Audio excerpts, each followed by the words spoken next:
भगवती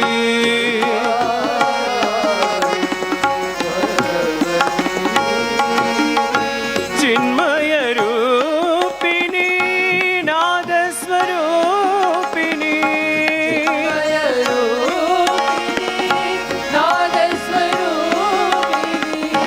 चिन्मय रूपिणी नादस्वरूपिणी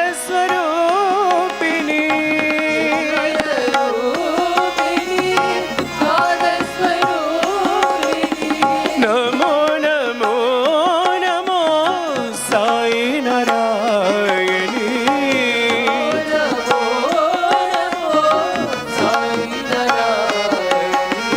नमो नमो नमो साई नारायणी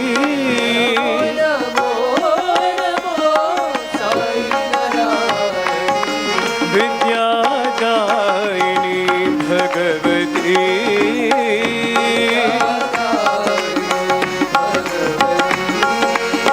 नमो नमो नमो साई नारायणी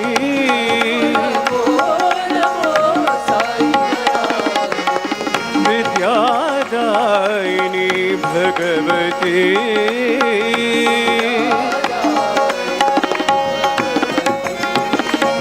चिन्मय रूपिणी नादस्वरूपिणी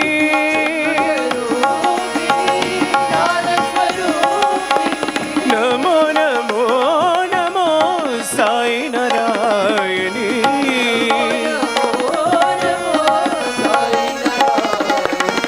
नमो नमो नमो साई नारायणी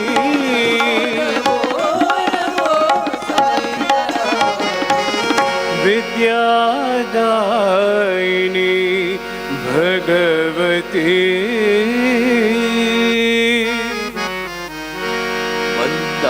मन्दारमालधरा जय गौरी शङ्करा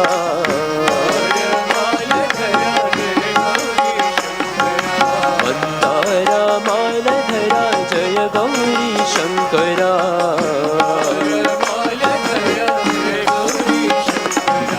हर हरा पाहि त्रिनेत्रा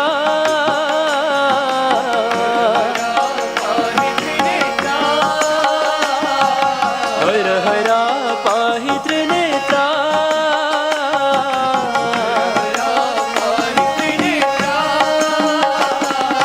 गंगाधर बिंबाधर चंद्रमौलि शंकरा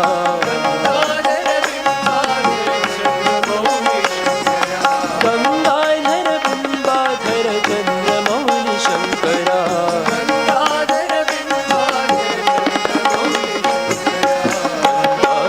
मालधरा जय गौरी शंकरा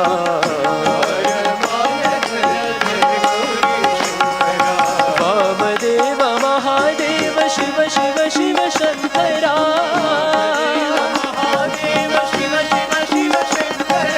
वामदेव महादेव शिव शिव शिव शंकरा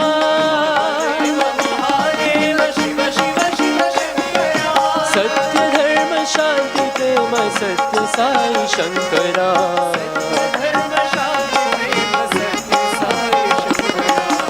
सत्य धर्म शांति प्रेम सत्य साई शंकरा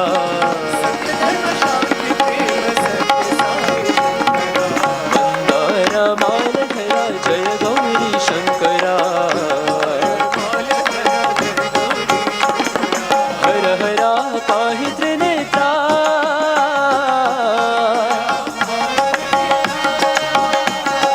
गंगाधर बिंबाधर चंद्रमौलि शंकरा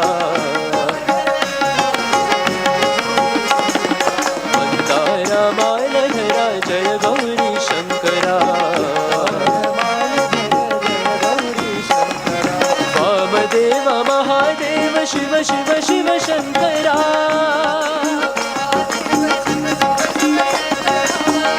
धर्म शांति प्रेम सत्य साई शंकरा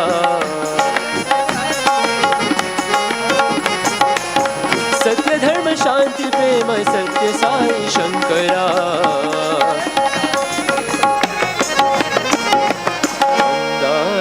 मालधरा जय गौरी शंकरा।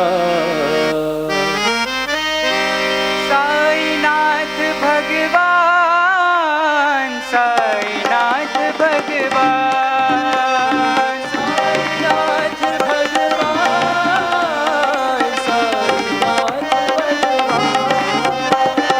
साईनाथ भगवान,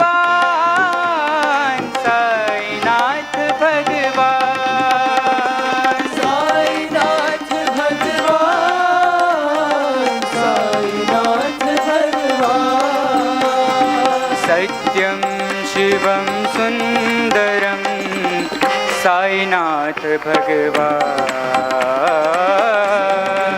शिवं सुन्दरं साईनाथ भगवान, सत्यं शिवं सुन्दरं साईनाथ भगवान, शिवं सुन्दरं साईनाथ भगवान, साईनाथ भगवान, साईनाथ भगवान, साईनाथ भगवान, बुद्धं शरणं गच्छामि, बुद्धं शरणं गच्छामि, बुद्धं शरणं गच्छामि, बुद्धं शरणं गच्छामि, धम्मं शरणं गच्छामि, धम्मं शरणं गच्छामि, धम्मं शरणं गच्छामि, धम्मं शरणं गच्छामि, संघं शरणं गच्छामि, संघं शरणं गच्छामि, संघं शरणं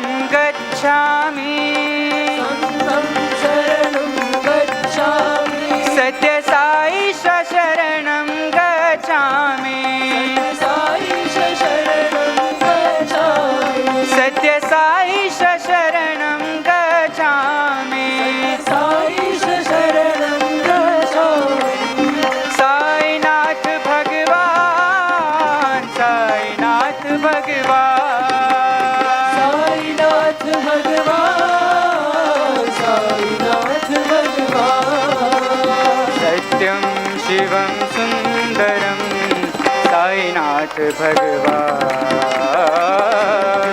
शिवं सुन्दरं साईनाथ भगवान, साईनाथ भगवान, साईनाथ भगवान, साईनाथ भगवान, साईनाथ भगवान, बुद्धं शरणं गच्छामि, बुद्धं शरणं गच्छामि, धम्मं शरणं गच्छामि, धम्मं शरणं गच्छामि, संघं शरणं गच्छामि, संघं शरणं गच्छामि, सत्य साई शरणं गच्छामि, सत्य साई शरणं गच्छामि, सत्य साई शरणं गच्छामि, सत्य साई शरणं गच्छामि, साईनाथ भगवान, साईनाथ भगवान, विभूति सुंदर साईराम, विभूति सुंदर साईनाथ, विभूति सुंदर साईराम, विभूति सुंदर साईनाथ, साईराम, साईराम, सत्य साईराम, साईनाथ, साईनाथ, सत्य साईनाथ, साईनाथ, साईनाथ, सत्य साईनाथ, साईनाथ, साईनाथ, सत्य साईनाथ, गंगाधर हर सांब सदा शिव, गंगाधर हर सांब सदा शिव, गंगाधर हर सांब सदा शिव, गंगाधर हर सांब सदा शिव, साईनाथ, सत्य Sainath, Sainath, Sainath, Sainath, Satya Sainath. Sainath, Sainath, Satya Sainath, Sainath, Sainath, Satya Sainath. Sainath, Sainath, Satya Sainath, Vibhuti Sundara Sainath. Vibhuti Sundara Sainath, Sainath, Sainath, Satya Sainath. Sainath, Sainath, Satya Sainath, Gangadhar Har Samba Sada Shiva. Gangadhar Har Samba Sada Shiva, Sainath, Satya Sainath. Sainath, Satya Sainath, Sainath, Sainath, Satya Sainath. Sainath, Sainath, Satya Sainath, Sainath, Sainath, Satya Sainath. Sainath, Sainath, Satya Sainath, Vibhuti Sundara Sainath.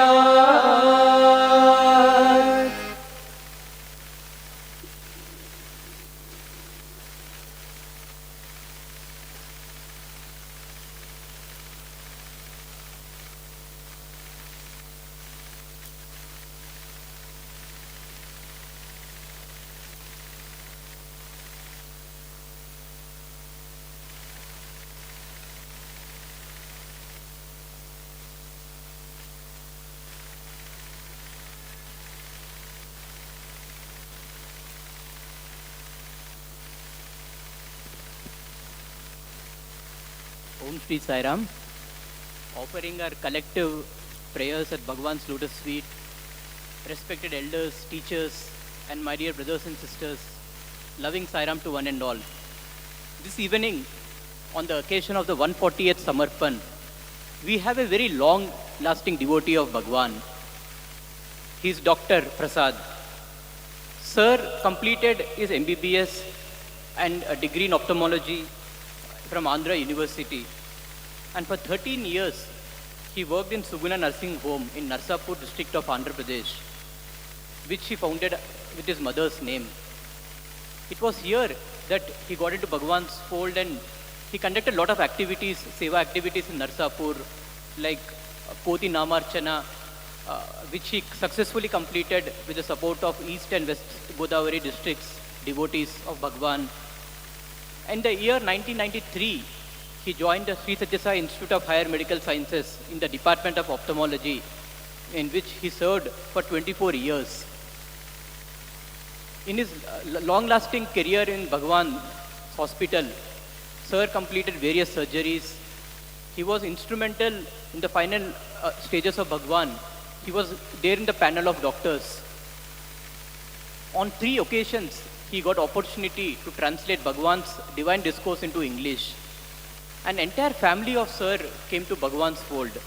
Mrs. Lakshmi Prasad, who is Sir's spouse, worked in the PRO department of Swami's hospital and also as a Bal Vikas teacher. She was instrumental in distributing stationery items in the government schools of Puttaparthi and the surrounding villages. Sir's brother-in-law, Dr. Panduranga Rao, who was my teacher, English teacher, I still recollect. He also moved to Bhagwan's fold and was there for almost 15 years till he merged at Bhagwan's lotus feet. I remember an incident when I was in my primary school. I had a classmate of mine who was from Darjeeling. So on a Sunday, when we went for darshan, he was not wearing specs. And the subsequent day, Monday, he went to Super and got his eyes corrected. And on Thursday, he got his eyes corrected and he was wearing spectacles. So when he went to darshan, Swami looked at him and said, "Hey, Darjeeling boy, how come you are wearing specs?" Innocently told Swami, "Swami, doctor told me to wear." Swami asked, "Which doctor?" He told Swami, "Dr. Prasad told me to wear." So Swami said, "Oh, Dr. Prasad told you to wear specs, that's why you are wearing specs." So such was the love and affection Swami had for Dr. Prasad sir. And sir's son also studied here from his 7th standard to his M.Tech in computer science. He was part of the convocation dramas and Prasanthi Mandir group. And Now also he plays tabla in Prashanthi Mandir group and also whenever he gets occasion to play. And I welcome Dr. Prasad sir. Sir is still continuing in Sri Desai Institute of Higher Medical Sciences as a visiting doctor, where every month he comes and performs surgeries free of cost for the devotees. So taking much of your time, I welcome Dr. Prasad sir. Sairam.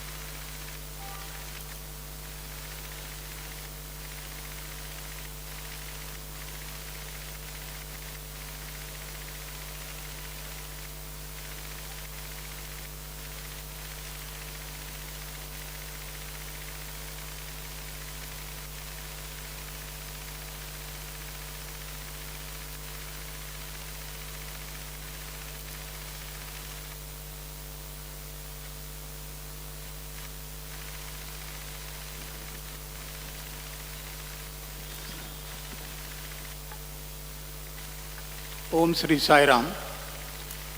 Pranams at the lotus feet of Bhagavan Baba. Loving Sairam to all the elders, ladies and gentlemen, and my dear students. I take it as a blessing to have got this opportunity to stand on this sacred platform and address devotees like you in these holy precincts. You have been listening to these programs of Samarpan since a long time, where many eminent speakers were telling the messages of Swami to their speeches. So, these are Swami, as long as he was in the bodily sojourn on this earth, he was delivering very sweet speeches, just as any mango tree which gives sweet fruits only in a particular season, and once that season is over, you should only recollect the sweetness of those messages.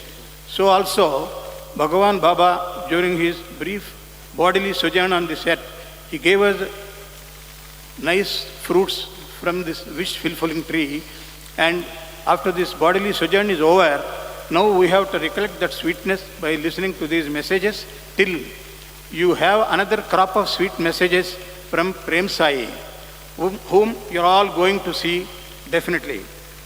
And a few days back, I was studying a book on Ramana Maharshi, where Bhagavan Ramana Maharshi said that after Samarpan, one should shut the mouth and internalize. That means, see, once you surrender yourself to the Lord, your centrifugal consciousness must be converted into centripetal awareness. But here, in the Samarpan, episodes after episodes we are talking. So I wanted to analyze what is the difference between what Ramana Maharshi said, that we should, after Samarpan, we should shut up, whereas we are talking episodes after episodes. While I analyzed for that, Pat came a reply from inside that Bhagavan Ramana Maharshi was talking about individual upliftment, where he has to internalize and make the sadhana, whereas here Swami wants collective upliftment. Kalisi melisi tirugudam, kalisi melisi perugudam, kalisi melisi telusukunna telivini poshinchudam. This is the aim of Swami. So here, episodes after episodes, we should listen to the messages and collectively uplift ourselves. So in today's Samarpan, I would like to put the title as Life is Predestined. Because there were so many vicissitudes, ups and downs in my life till I came to Swami, and Swami solved all those problems. Why I came to Swami in spite of those vicissitudes and wrong decisions at certain stages is because life is predestined. And I was born and brought up in a town, Narsapur, in West Godavari District. From first class up to the degree, I studied in the same area. The first half will be dealing with my vicissitudes. Second half will be the life after I came to Swami. So when I came to my pre-university, I could score good marks, and I wanted to apply for medicine because I had a strong yearning for medicine. I am not only short in height, but they said that I am short of age by 6 months to apply for medicine.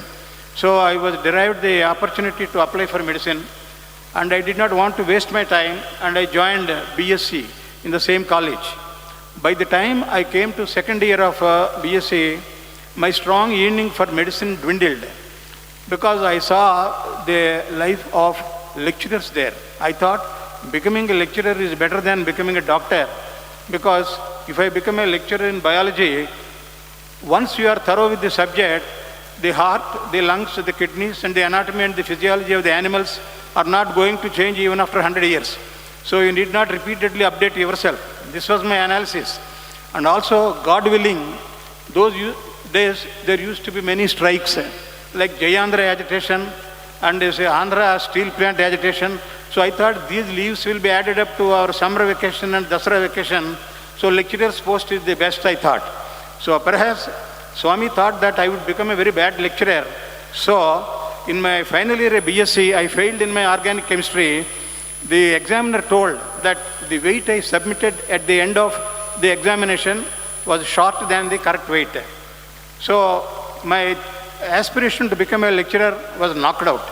My father advised me, on the basis of your pre-university marks, you apply for medicine. That year, that was the first entrance test in Andhra Pradesh. So I followed my father's advice and applied for medicine unwillingly. But having entered the examination hall, I thought I should put in my best, and I answered. After a few weeks, the results were announced, and most surprisingly, I found my number in the paper in the selected candidates, and I was allotted to Andhra Medical College, Visakhapatnam, which was most sought after in those days. My father took me a small class and advised about the importance of the medical education, and my second brother, who was studying in Andhra University at the time, got me admitted in Andhra Medical College. And I came to second year of medicine, but by that time, the conditions at house changed. My eldest brother, who was 8 years old, married and blessed with kids, the younger developed brain cancer, astrocytoma grade 4. That is a rapidly growing brain cancer. The surgeons at Vellore examined and told my father, if we leave this patient like this, he will die within 1 week because of the growth of the tumor and the pressure in the brain. Whereas if we operate, he will live for a few more months. So they asked my father, what do you choose? This is a difficult choice, like driving between devil and deep sea. Naturally, any father wants to see the son live a few days more. So he gave permission for the surgery. And the surgeons operated. Even on the second day, my brother lost both the eyes due to increased pressure in the brain. Then somebody in the hospital suggested to my father, there is one miracle man in Puttaparthi, you take your son there, he is known to cure all these maladies. On inquiry, my father found that Bhagavan Baba was in Whitefield at that time. So my two brothers and my parents hired a taxi and came to Whitefield. It was midday by the time they arrived at the Whitefield ashram, and there was no Sairam hall at that time. It seems there were many trees in a row here. They parked the taxi in the shade of a tree, and Professor Bhagavantam sir and Gokak sir came, dashed to the car to inquire the purpose of the visit. My father told them all the history, and then they told, today morning the darshan of Swami is over, and we are not sure whether there will be an evening darshan or not. The condition of the patient is bad, so you better go back to the hospital or to your home. Then my father argued, no, the condition is bad, that's why you please go and tell Swami that a patient in bad condition has come. Because my father doesn't know the way in the ashram it functions. Then they told, sir, it doesn't function like that. When this argument was going on, Swami swiftly came to the taxi midday. He went directly up to my brother, then touched his head and told, Bangaru, I know everything, I will look after you. Then he pulled my father to his side and told him, see, I know you are very much agitated, and don't go to any other place from this except to your home, and don't spend even a single rupee. So my father accepted that, and he created vibhuti and gave it to all the four. Then all of them went to Narsapur, my native place. Then they started bhajans there. And after seeing Swami, so my brother's psychological condition slightly improved from the stage of depression And he used to be crack jokes and elevated in mood and all that. We used to be surprised how this young brother of mine, having lost both the eyes and youngest kid being 11 months old, he is so positive outlook and cracking jokes. We feel that it is because of the blessing of Swami.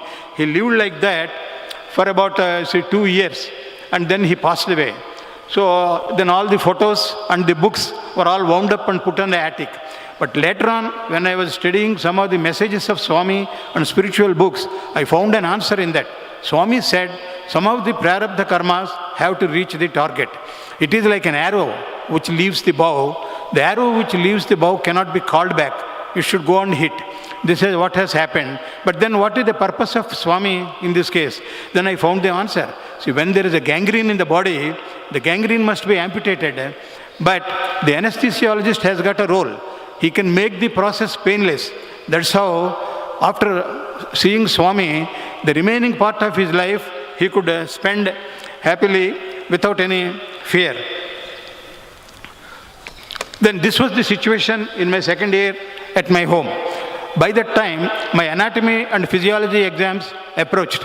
So having lost and 6 months after my brother expired, my mother also expired, not able to bear the shock of her eldest son's death. So with these two deaths, I was upset. And the night before anatomy examination, I thought, when both of them died, what is the purpose of studying medicine? I wound up my luggage, called a rickshaw, because those days auto rickshaws were not there in Vizag in large number. I called an ordinary cycle rickshaw, loaded my luggage, and wanted to go back to Narsapur. Then there were some other senior medical students in the same building. We were all day scholars, about 10 medical students in the building.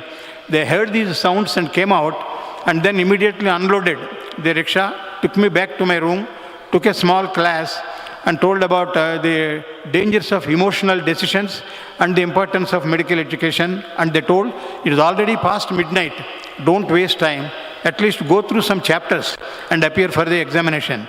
I listened to the seniors, and then next morning I went to the examination hall, and most surprisingly, 80% of the questions were from the few chapters I revised the previous night. Then the next physiology examination. When I was halfway on the road to the examination hall, I got a very severe prompting from inside. You go back and study this chapter. So I went back to the room, opened and read that chapter and went.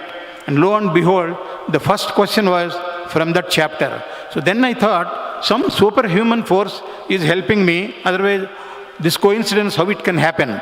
But at that time I could not relate to Satya Sai Baba Varu, because I was not in the fold of Satya Sai Baba by that time.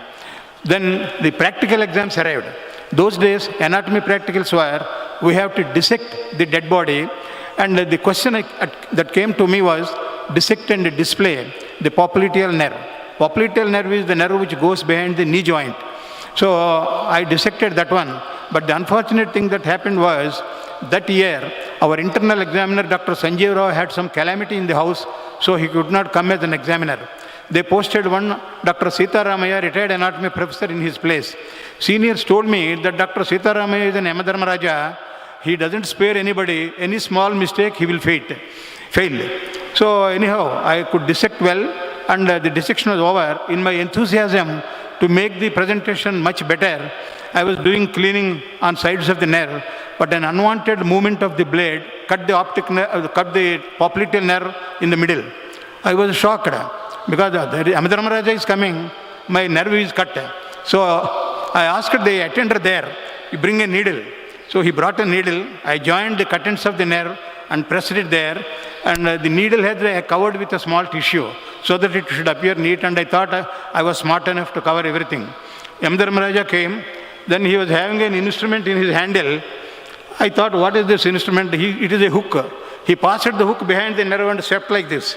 Because they are senior examiners, they don't know what games we play. When he swept the hook like this, the needle came out and both ends of the nerve were separated. So both ends of the nerve were appearing to me as though they are laughing at me. Then the examiner looked at me sternly. I looked as pathetically as possible towards him. Then he asked the tutor, bring his theory paper. The tutor promptly brought the theory paper. When he went through the theory paper, he said, theory he has answered well. And somehow after seeing the theory paper, the Yama part of the M. Dharmaraja is removed, and he smiled at me and he left. So the orals of the anatomy, evening there were anatomy orals, and just as my seniors advised till the last minute, I was revising different chapters. The last chapter I saw was the occipital bone. Occipital bone is the basic bone of the skull. I entered the examination hall. M. Dharmaraja was sitting with a heap of bones before him on the table. Then you see, he threw a bone at me. I caught like Solkar in the slip in cricket. Then it was, appeared to me like a cup of ambrosia, because that was the last bone I revised before I entered the examination hall. So I told fast everything about that origin, insertions, and all the details about the bone. He was impressed. So like that, my M.B.B.S course was over without any failure anywhere. After M.B.B.S, I appeared for PG entrance and also UPSC entrance for Central Government Health Service. I was selected in the Central Government Health Service, and I was posted at Patna and called to come to Delhi for medical test. So I went to Delhi, but on the same day, my brother-in-law there received a telegram from my father that I was selected in the PG entrance and got a seat in Andhra Medical College in the department in the field of ophthalmology. So my second brother-in-law, Dr. Panduranga Rao, who was also a lecturer in Sri Sathya Sai University in the Department of English till a few years back, and recently a few years back he merged in the lotus feet of Swami. He immediately went to the airlines office to book a ticket, because coming from Delhi to Vizag those days is very difficult. Trains were not fast, planes were not that many. When he went to the counter, the man in the counter told all the tickets were booked for Hyderabad. Then you see, there was nothing to do. Then just at that time, one person came and told that he has an unavoidable work, and he cancelled his seat. So that single seat my brother-in-law booked for me. I came to Hyderabad. There my elder brother-in-law, whose name is also Panduranga Rao, so Panduranga Rao helped me in that. He booked another ticket to Visakhapatnam. So I could go to Visakhapatnam and join the department just 10 minutes ahead of the cut-off time. After 4 o'clock, you won't be allowed. So I joined the Department of Ophthalmology, and I could finish off the medical course. So I wanted to now start a private practice as advised by my father. But just at that time, I saw an advertisement in the newspaper that a team of doctors were coming from USA to conduct a free surgical camp at Ongole. And it was also mentioned that they are bringing an instrument by name Oxytome. Oxytome is an instrument which is used for vitreoretinal surgery, but 50 years back it was not much in vogue. So I thought, before starting practice, let me see the instrument. I went to Ongole and stayed there in a hotel for 10 days. And every day I used to go to the camp, morning 9 o'clock sharp, until the camp is finished, I used to stay there. And I saw that instrument also. After 10 days, the visiting team left to USA. Then the local doctor who hosted the visiting team was impressed with my regularity in attending the camp, and then asked my whereabouts and what was my intention later on. I told that I have finished my ophthalmology, I have to start my private practice, sir. Then he said, I will help you establish your private practice. And he called his senior staff member and asked him to go with me to Madras and buy all the instruments and deposit them at my native place, and then only come. That is what he instructed. See, a person who has got only 10 days acquaintance, he is such a noble heart, and Swami works through such people to help us. And he helped me in starting the private practice. And my father told me before I started the practice, you should serve more number of people and charge less amount of fee. He was an advocate, and he himself was following that. And he used to take up the cases of all poor people. And I saw with my eyes, those people after succeeding in the court, they used to bring a dozen oranges. And Swami used to, and father used to take one orange and return the same. Like that, because father advised me to do practice like that, I followed his advice, and for 13 years I practiced like that. And it was a hectic practice. And after 13 years I got exhausted. I wanted to have a break. But by that time I read some spiritual books, and one of them was by Sri Howard Murphet, Satya Sai Baba, Man of Miracles. After reading that book, I got it confirmed that an avatar is moving on this earth and we should see that.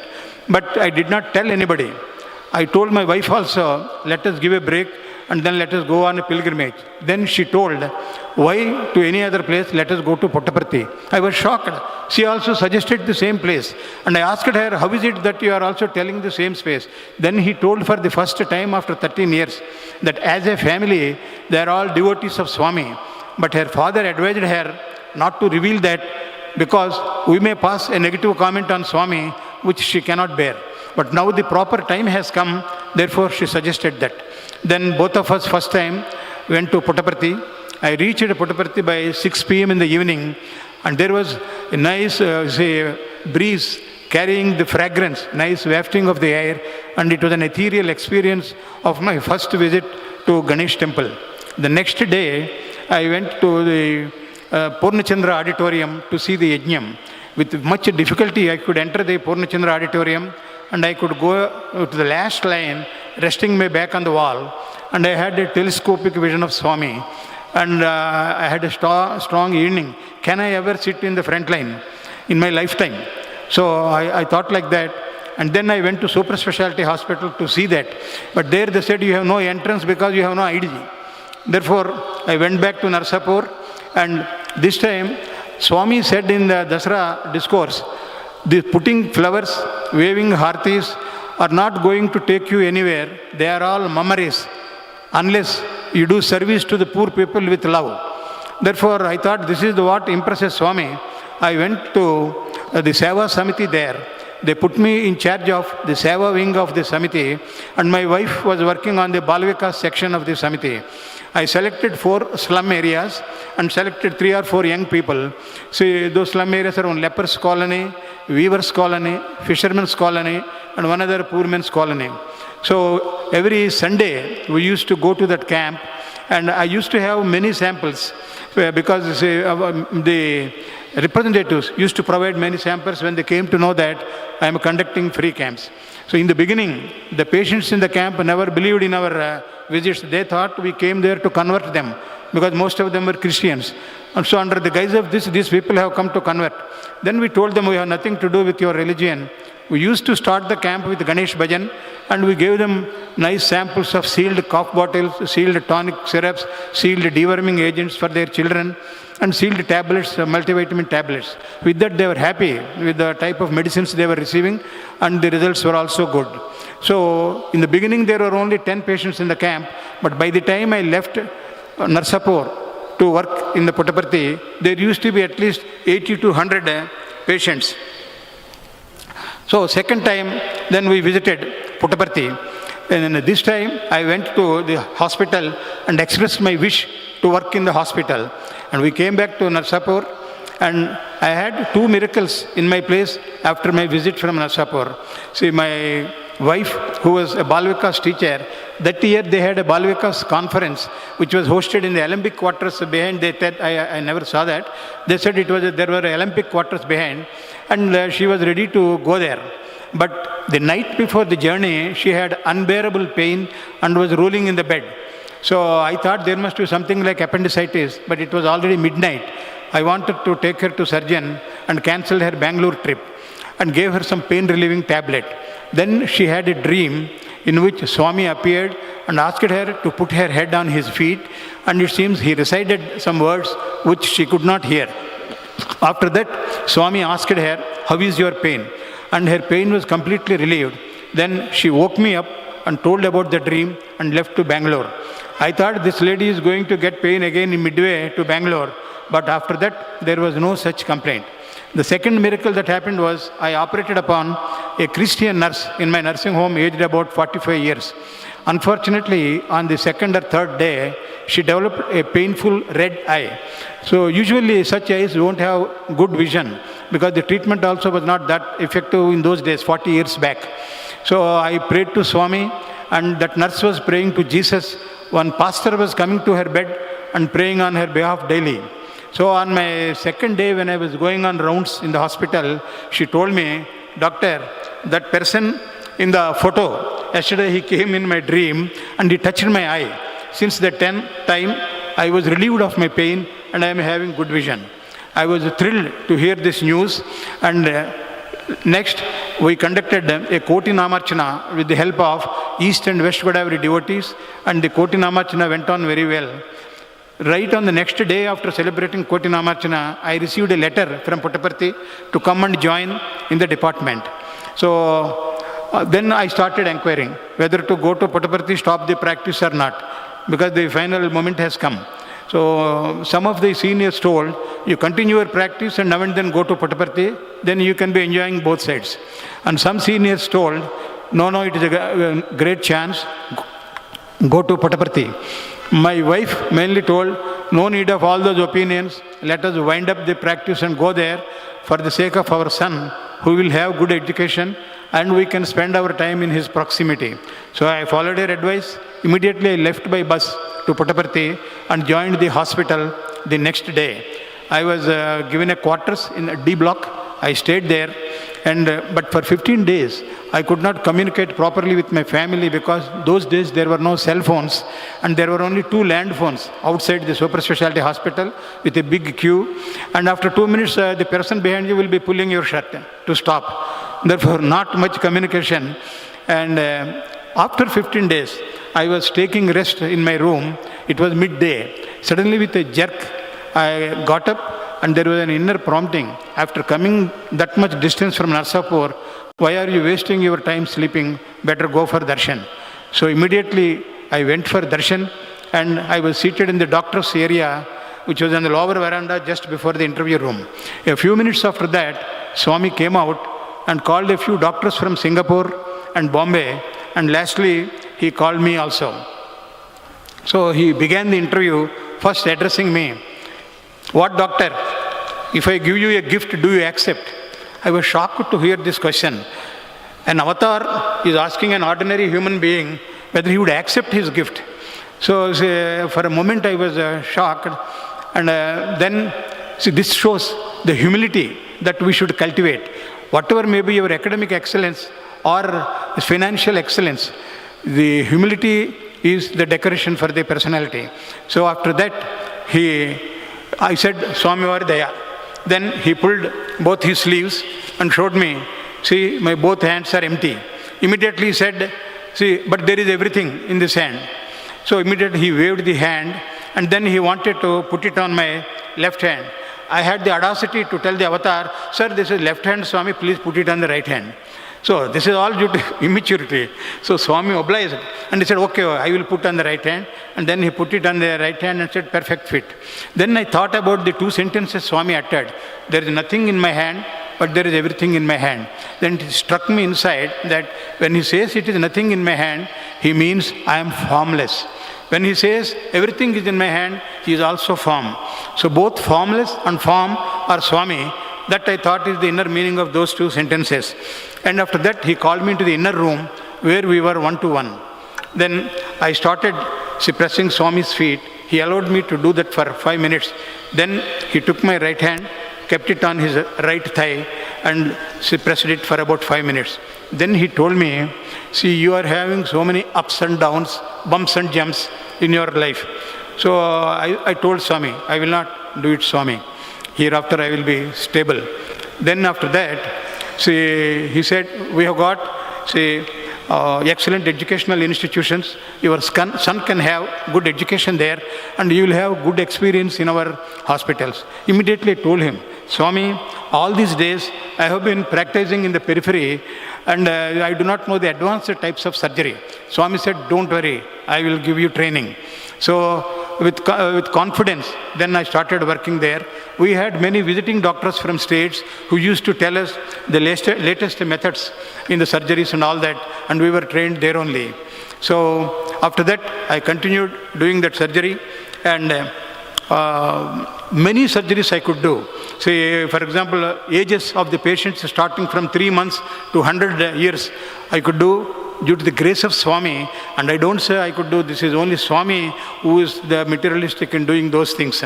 And among them there were many VIPs, and the night before surgery I used to spend sleepless nights out of tension, because all these VIPs, they talk daily to Swami, and if anything happens to the eye is something which the patient assesses next day itself. Whereas if the abdominal surgery, what we have done, the patient doesn't know. Whether you have removed it or switched it back, nobody knows. The eye, the patient knows immediately second eye. So if something happens, what will happen to my fate in Puttaparthi, I used to think. Believe me or not, my dear friends, once I sat at the operation table, all the tension used to go off, and even the surgeries used to go off for those VIPs much easier than the ordinary cases. That's how I could do those surgeries. And I asked him, Swami, shall I sell away my nursing home at Narsapur, because once for all I can break my connection with Narsapur. Swami said, you have constructed the nursing home very well. Don't sell it. This value will increase very much in future. So Swami not only helps us in our spiritual uplift, but he also thinks about our worldly well-being.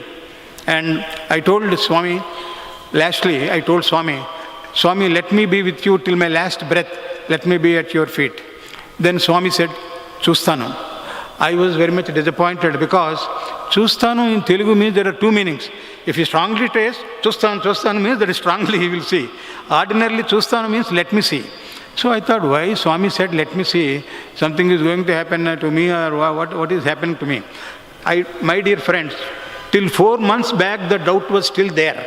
But every day I listen to Prasanthi Connect app on my cell phone and Radio Sai.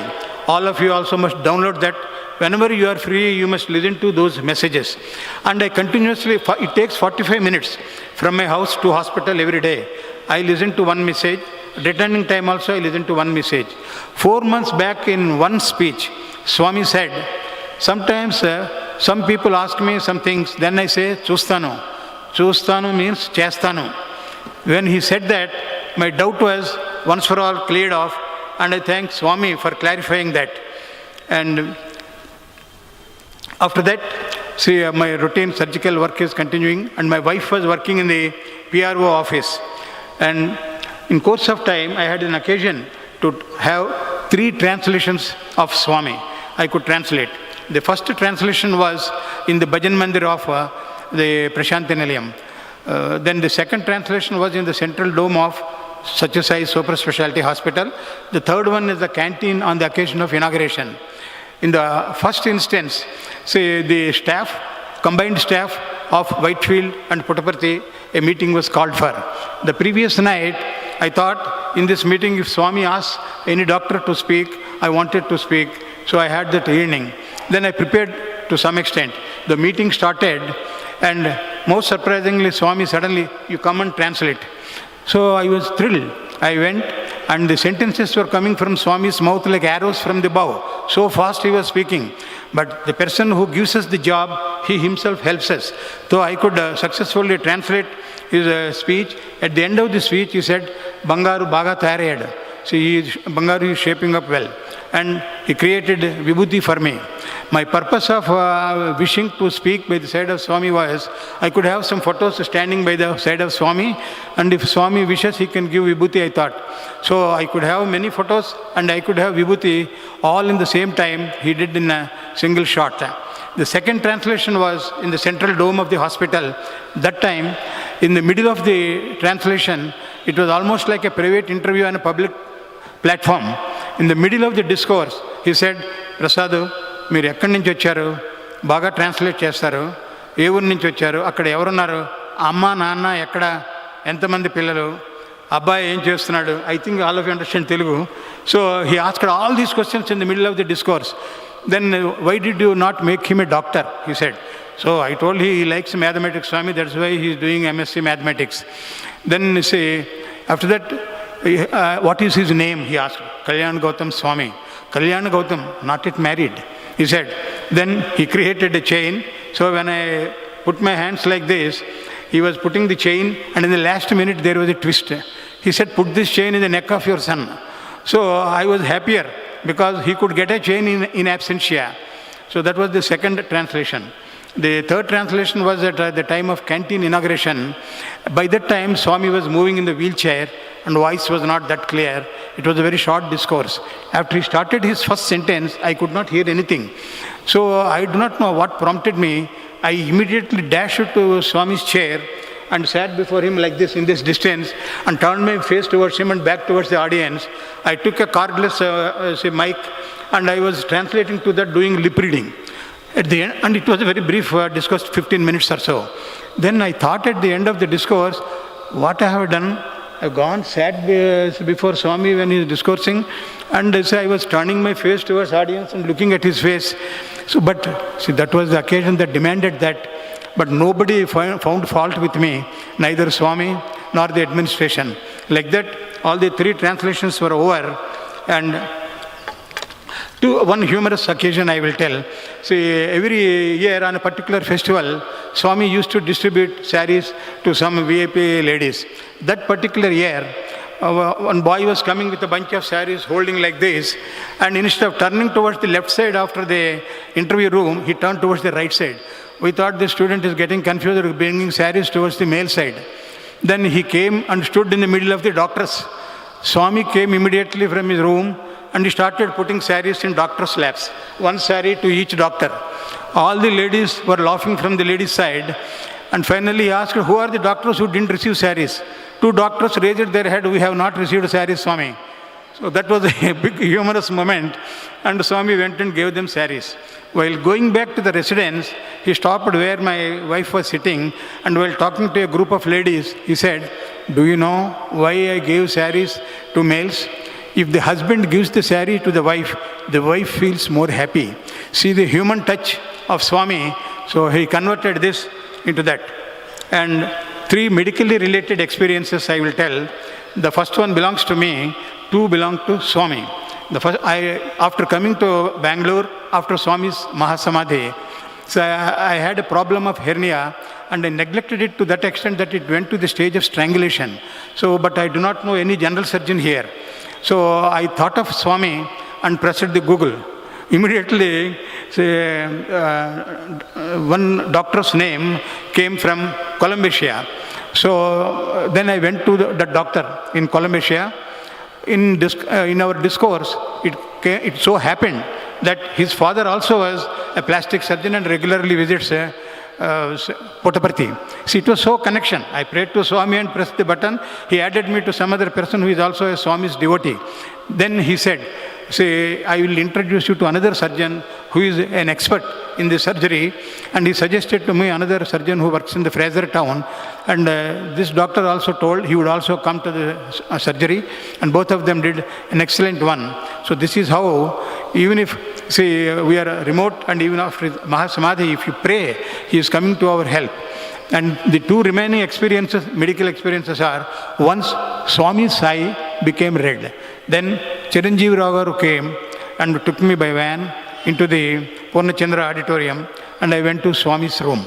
Swami was sitting in his chair, one eye was red, and VIPs were sitting in the chair there. Then I prostrated before Swami and went to Swami. Then he said, oh doctor, one eye has become red. I cannot say, Swami, you are God, you can cure yourself. Then he will say, what for you have come? So I could not say that, and I cannot ask questions what I ask ordinary patients. But still I am forced to, because I should have a conversation. Then I asked Swami, since how long you are having this red eye, Swami? And then I wanted to rule out bleeding tendencies, because they also cause red eye. So I asked him, do you get blood in your sputum? And all these questions I was asking, like a very nice, good patient. He was answering all those questions. And at the end I asked Swami, now I have to see into the interior of your eyes, Swami. I asked, Cheyandi, Pariksha Cheyandi, and Swami. Then I have to touch you, Swami. I said, yes. So as soon as I touched his crown of hair, I was thrilled, and a shock-like thing went from my head to toe. And I was thinking, am I touching the head of Lord Siva, Lord Rama, Lord Krishna? So slowly I pressed that crown of hair, because I have to lift the eyelid. So I lifted the eyelid and examined the eyes. The other eye also examined. Then a few common words are also used, but what I have to use. Then I told Swami, nothing to fear. It is only a superficial bleeding. Your cut hair must have touched the eye, and that is why there is a small bleeding. Or in your sleep, without knowing, you must have hit the eye with your bedsheet. These are all wrong words. Without your knowledge, Bhagavan never sleeps. If he sleeps, the world goes out. Therefore, that is another word as a doctor which I had to use. And another thing is, you have hit that, then nothing to worry. See, he removes our worries. How can we say nothing to worry?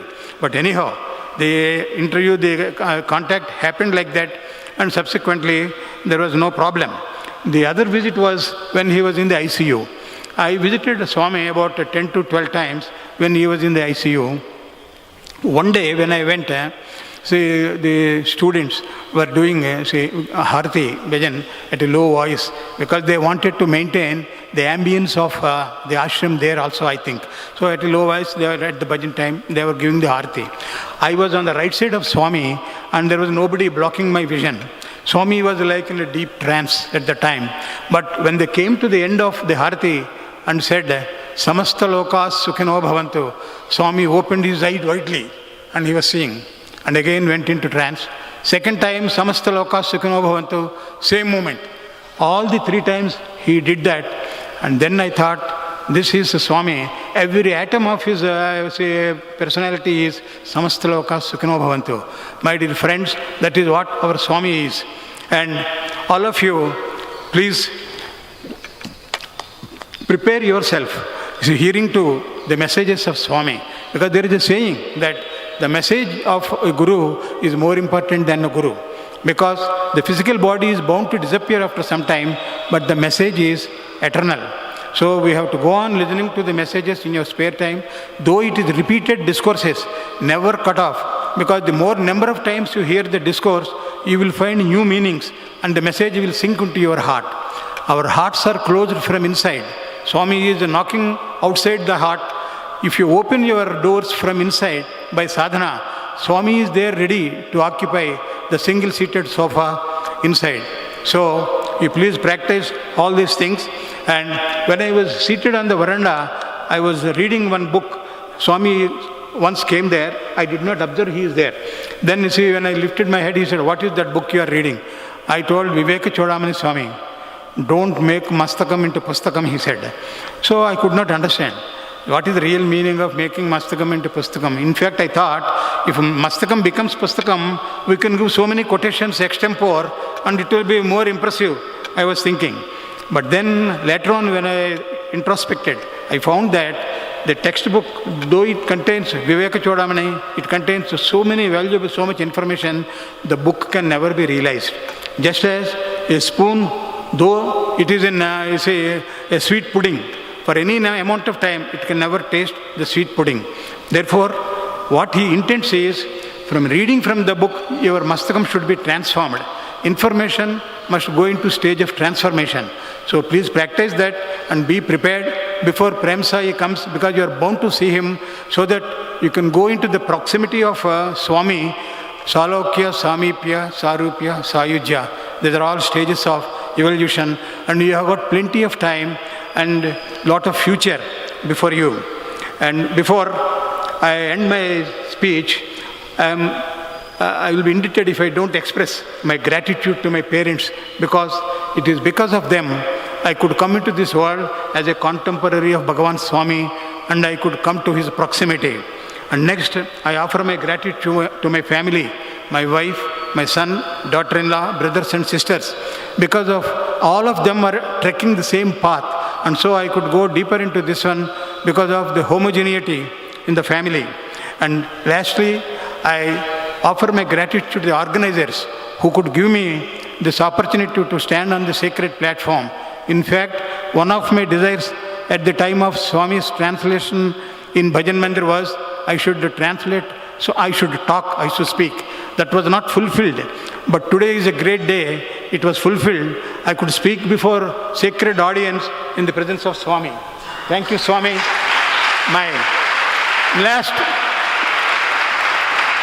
My unfulfilled wish is fulfilled. Now I should try to practice desirelessness. Thank you all. Sairam.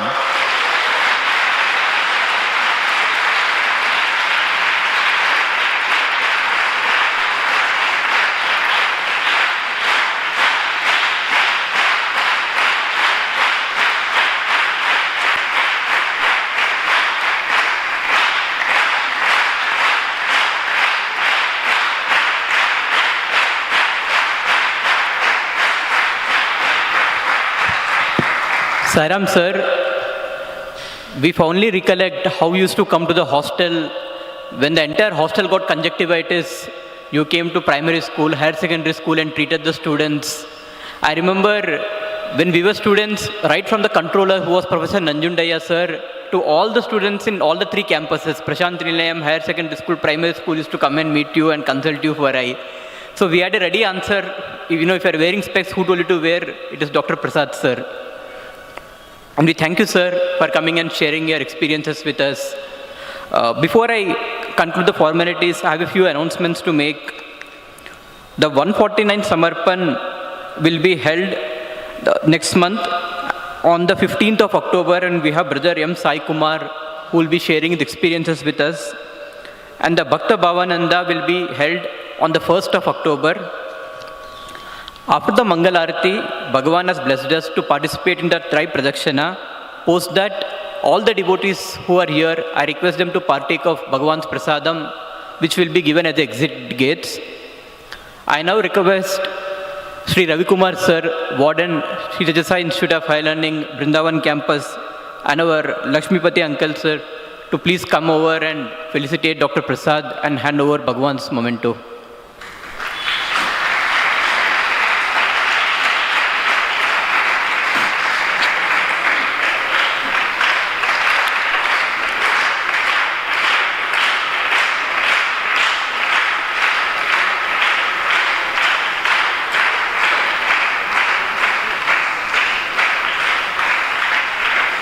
I request Sri Lakshmi Prasad, Madam, also to please come on the stage.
Jagdish हरे माता पिता गुरुदैवमु पर्यन्तयो नीवे स्वामी पर्यन्तयो नीवे नाद ब्रह्म जगन्नाथ नाद ब्रह्म जगन्नाथ नागेन्द्राशयना ॐ जय जगदीश हरे ओंकार रूप ओजस्वी साई महादेवा सत्य साई महादेवा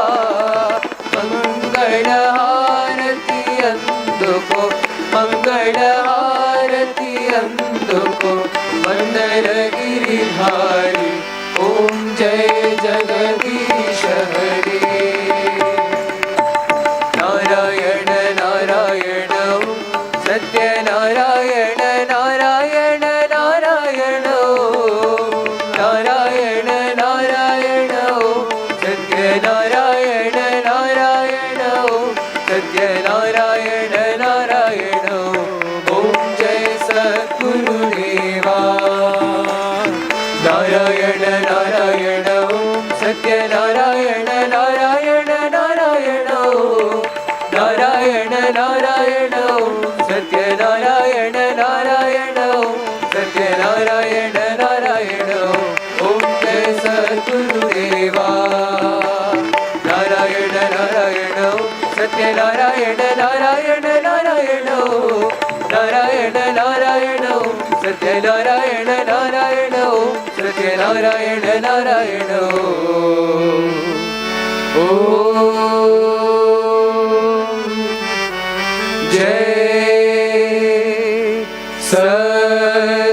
సద్గురుదేవా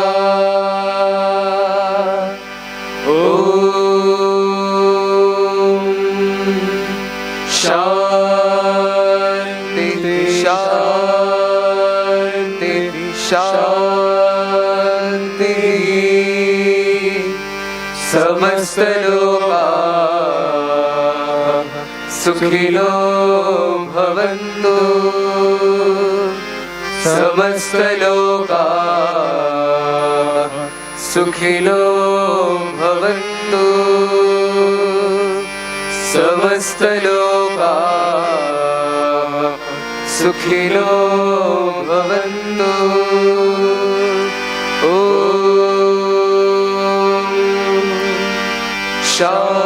శాంతి శాంతి శాంతి జై బోలో భగవాన్ శ్రీ సత్య సాయి బాబా की जय।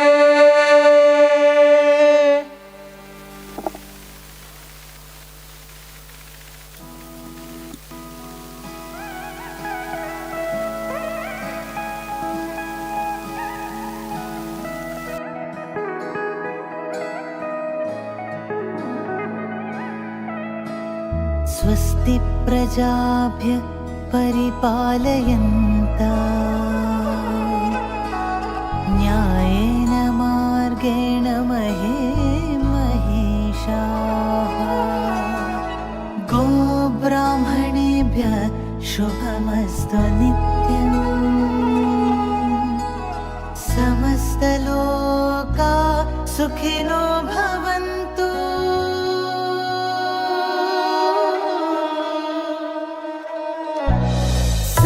समस्तलोका सुखिनो भवन्तु समस्तलोका सुखिनो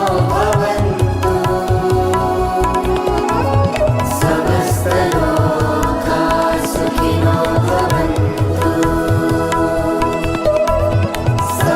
समस्तलोका सुखिनो भवन्तु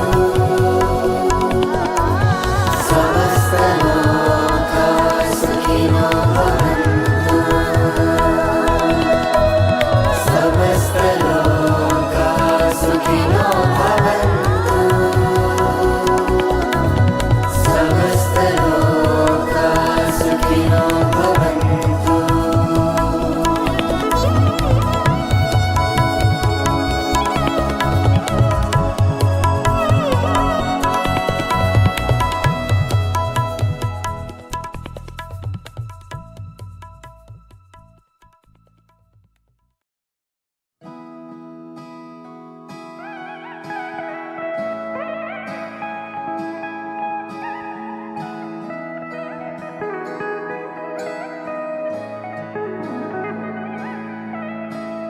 स्वस्ति